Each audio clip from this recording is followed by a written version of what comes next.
What if I told you that Kenjaku's true plan from the very beginning was to take control of Sukuna using Geto's cursed spirit manipulation? And all of this has to do with the merger as well, and it all connects very, very nicely. Which makes sense since a lot of people actually do believe that Kenjaku is the true mastermind, as we even saw Sukuna can't even fight Gojo whenever he wants, as Kenjaku has Sukuna on a leash, with Gojo even mocking him, as it's very weird for someone who's considered the honored the honored one, to be on such a tight leash, especially by someone like Kenjaku. It really does make you think just what binding vows were made between them. But probably the biggest question that you have, would curse spirit manipulation even work on Sukuna, who isn't a curse? Because there are a lot of arguments, or I should actually say a lot of coping that I've seen from Sukuna fans to say why it won't work, but I do have some counter arguments and a lot of evidence to suggest why it would work. And that is what we're breaking down today. So if you're a Kenjaku fan, a Sukuna fan, or if you're just curious, I really do recommend watching this whole video first. And hey, if you're a Jujutsu Kaisen fan, be sure to subscribe. I got a ton of JJK content just like this and a ton more coming. Trust me, you won't regret it, and please do leave a like as well. It really helps out. Thank you very much if you do. And thanks to the honored one and special members of the channel, East Kaisen and that guy Trey, two legends. Thank you both very much. Alright, now let me actually break down what the general theory is first, and then I'll actually go into all the counter arguments and evidence for it and all that crazy stuff. The first thing to break down is Sukuna is often confused with both being a human and also being a cursed spirit. Firstly, because he was actually said by Gojo to have been a human in the past, so people actually think he's still a human. And this also goes along the line of the sorcerer comment, where people think, oh, because he's a sorcerer, he must be human. Well, he's very clearly not human, as he often refers to humans as separate entities in many instances. For example, when he bit Hana's arm off like a Kit Kat, you know, he got that little bite in, where he pulled the dirtiest move I've ever seen, you know. Kind of what I love about Sukuna, his honor or pride, none of that bullshit got in the way. He just went Ric Flair mode, did the dirtiest move, the most Oscar-worthy performance, and he just acted up and got her like that. I actually really love that, villains like that. He's like Mahito, a true villain to the core. Okay, but not to get too off topic. He does call Hana a foolish human, and this goes along the lines of what he said a lot of times. It refers to humans as to all humans in the vicinity. And it's the same with curses, where people think because he's called the king of curses, keyword here curses, not cursed spirits, people actually mistakenly think that he's a cursed spirit. And I was actually one who mistakenly thought this for a while. And there's also the fact that Jogo straight up considers him a cursed spirit and wants Sukuna to be around so that the reign of cursed spirits could reign supreme. But in the same case of humans, he's clearly referred to cursed spirits as separate entities as different from himself. Honestly, like a different species. So what is Sukuna then if he's not a curse or a human? Well, the actual answer is he's both, or he's neither. It actually just depends on your perspective. But what he actually is an evolution of humanity, where he is on the borderline of being a cursed spirit and a human. He's literally pretty much a mix of both, or if you actually think he's neither of them and just something entirely new that we've never seen before. Well, I shouldn't say that we've never seen before because we've seen it with Tengen. So Tengen was actually originally a human with a curse technique that is immortality straight up, which is often confused because most people think, oh, isn't his curse technique barriers? Probably does play a role into his curse technique, but it's actually just thought that Tengen is just really great with barriers because he's a genius at them. But his actual curse technique, or at least a part of it, is immortality straight up. But if he ages too much and ages past how old humans should be and actually evolves, he evolves into something that's both cursed spirit and human. And actually we see a panel straight up where GEGE compares the two, where they look remarkably alike, and most importantly their eyes look incredibly similar, where they both have 4 eyes. Kenjaku even laughs and says, you look like Sukuna. There we go. So clearly there is a connection between the two, and it's very interesting how the one person who doesn't seem to be human or cursed is being compared to the one person who's evolved past both of them, Tengen. And it also goes into Udo's own words, where she says to Yuta, if you want to ascend past all of this, you need to transcend past humanity. You need to ascend and leave behind these morals. And it shows a panel of true form Sukuna as it says this, and we know she knows Sukuna because her squad actually fought Sukuna in the Heian era and they got decimated. Somehow she survived though. So she's well aware of Sukuna, and she was referring to that for Yuta. Though she was wrong, because Gojo does exist and he has all his morals and he's still very powerful. But what she was telling Yuta was the truth and something that she knew as well, where Sukuna isn't human anymore. He's ascended past that. Now, why is this important? Well, it's important because now that Tengen is an evolved human, that actually makes him susceptible to Geto's cursed spirit manipulation, or maybe I should say Kenjaku's now. And he can use it on Tengen by a touch because he's stronger than him. That's why he can't use it on Sukuna, because he's not stronger than Sukuna. And it does parallel very well, where actually Tengen was a human first and Sukuna was a human first, and they both transcended past humanity. GEGE shows the two looking very similar as they do and compares them side by side, which is something he did with Maki and Toji beforehand to literally show that they are the same thing. So he's done this more than once. And then with Kenjaku straight up saying, you look just like Sukuna. That is why I believe Sukuna would be susceptible to this cursed spirit manipulation, but only if he's actually on death's door, because to actually be used for cursed spirit manipulation, you need to be stronger than the person at the time. So you wouldn't just be able to strip use it on Sukuna. Sukuna's far stronger than him. But what if Gojo beats the brakes and lights out Sukuna? And you know,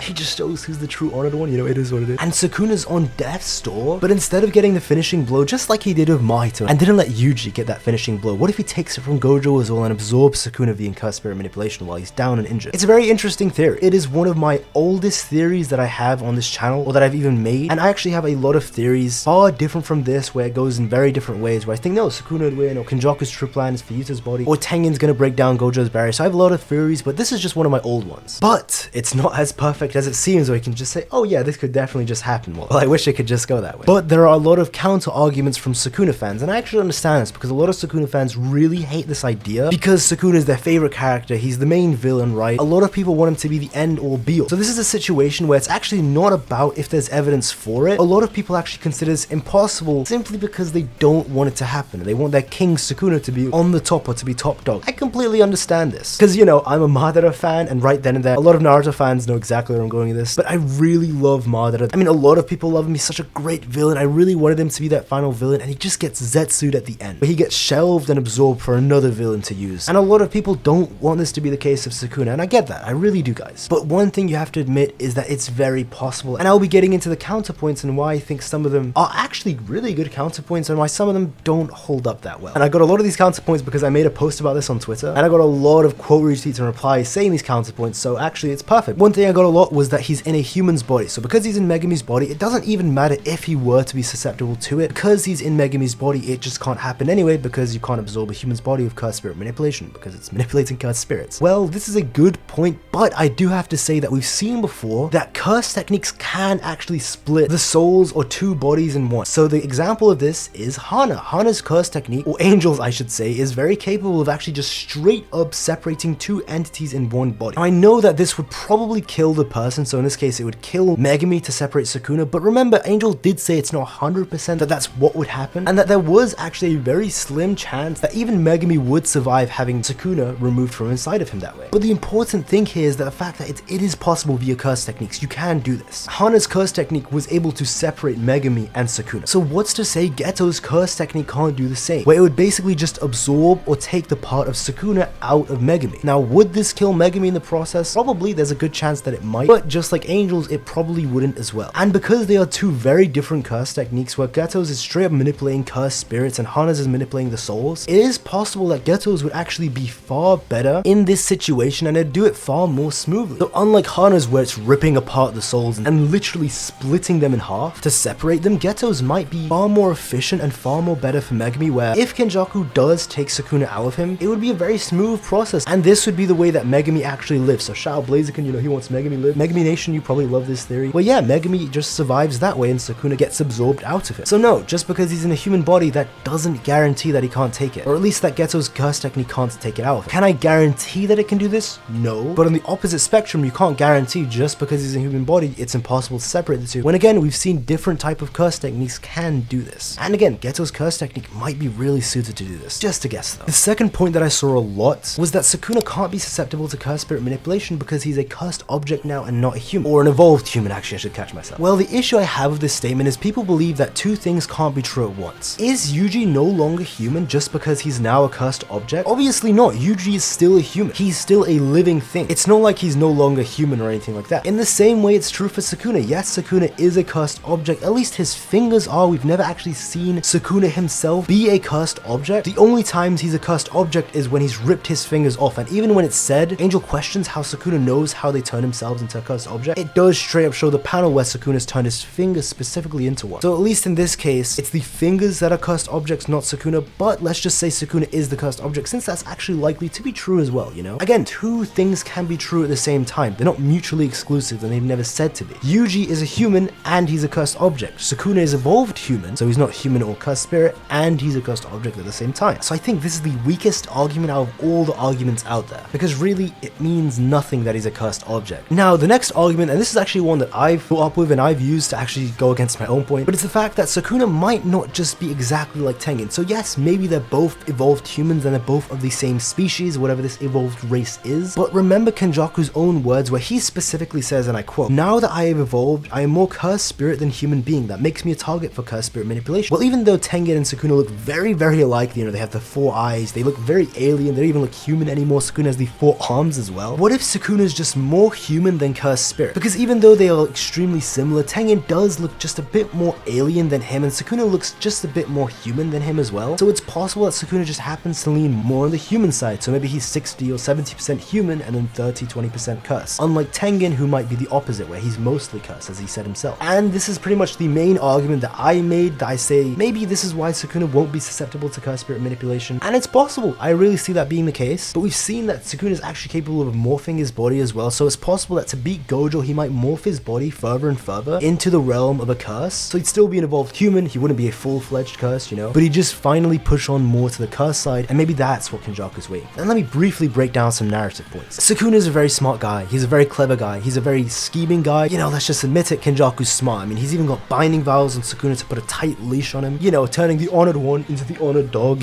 You know, it is what it is. And I know Kenjaku's main plan was to seal Gojo and not let him out, and even tried to kill Gojo when he put him in the depths of the ocean, right? 8,000 or whatever meters deep inside. Obviously his plan was to kill Gojo, but come on, none of us actually believe that Kenjaku didn't make several contingency plans on what would happen if Gojo not only gets unsealed, but on what happens if Gojo actually beats Sukuna. So one of my main theories is that he's not going to allow Gojo to beat Sukuna because he'd use Tengen to dismantle Gojo's barrier, even if Gojo's got an open domain. Now that's a whole theory for another day, like that might actually be a separate video I might make. But what if during this month, and now that he's seen Gojo sealed, he's made plans of, oh, what if Gojo actually beats Sukuna or brings him near death's door? Because he can't have Gojo winning, because if Gojo wins, it guarantees Kenjaku dies. There's no ifs or buts. So maybe one of those plans involves using an injured or beaten Sukuna and absorbing him that way. And another thing is, why hasn't he made the merger yet? We heard that he was waiting for Sukuna's bath to make the merger, but Sukuna's bath was over a month ago. What else is he waiting for now? It's possible that now that Gojo is unleashed, he's probably waiting for something else. Now again, it could be 1,000 reasons, and we could find out next chapter it's for a whole different reason, but one of the reasons could be that he's actually saving it for when Sukuna loses, or Sukuna is susceptible to Cursed Spirit manipulation. So Sukuna might not even lose, but just if he's really beaten, they're both tied, then he sneaks up behind him and pulls the black Zetsu on him like he did in Madara, and then he actually uses Sukuna for the merger, where he combines Sukuna with the merger, or maybe he uses Sukuna as a vessel for the merger, or something absolutely crazy. Maybe it's even to Sukuna's consent, where he just puts the merger inside of Sukuna, and maybe both of them want that actually to happen together. Who knows? We'll see. But again, I know a lot of Sukuna fans in particular don't want this theory to be true, don't agree with this, and that's completely fine. It's just a theory, it's just an idea I have out there. It's not even my main theory on what I think is going to happen. It's just one of the many theories and one of the many possibilities that I think could happen. So I actually just wanted to throw it out there. And if you did enjoy the video, or if you liked anything I had to say or found it interesting, be sure to leave a like. It really does help the video out. Thank you very much. And also be sure to subscribe. I mean, you watched this far, so clearly you're a JJK fan, and you're just gonna love this channel because I got a ton of Jujutsu Kaisen content just like this, and a lot more coming. So if you like JJK, you won't regret subscribing. And thanks to all the channel members as well. You guys are absolute legends. As always, thank you guys very much. You really do help out the video, so thank you very much. But that's all from me. Take care and have a nice day.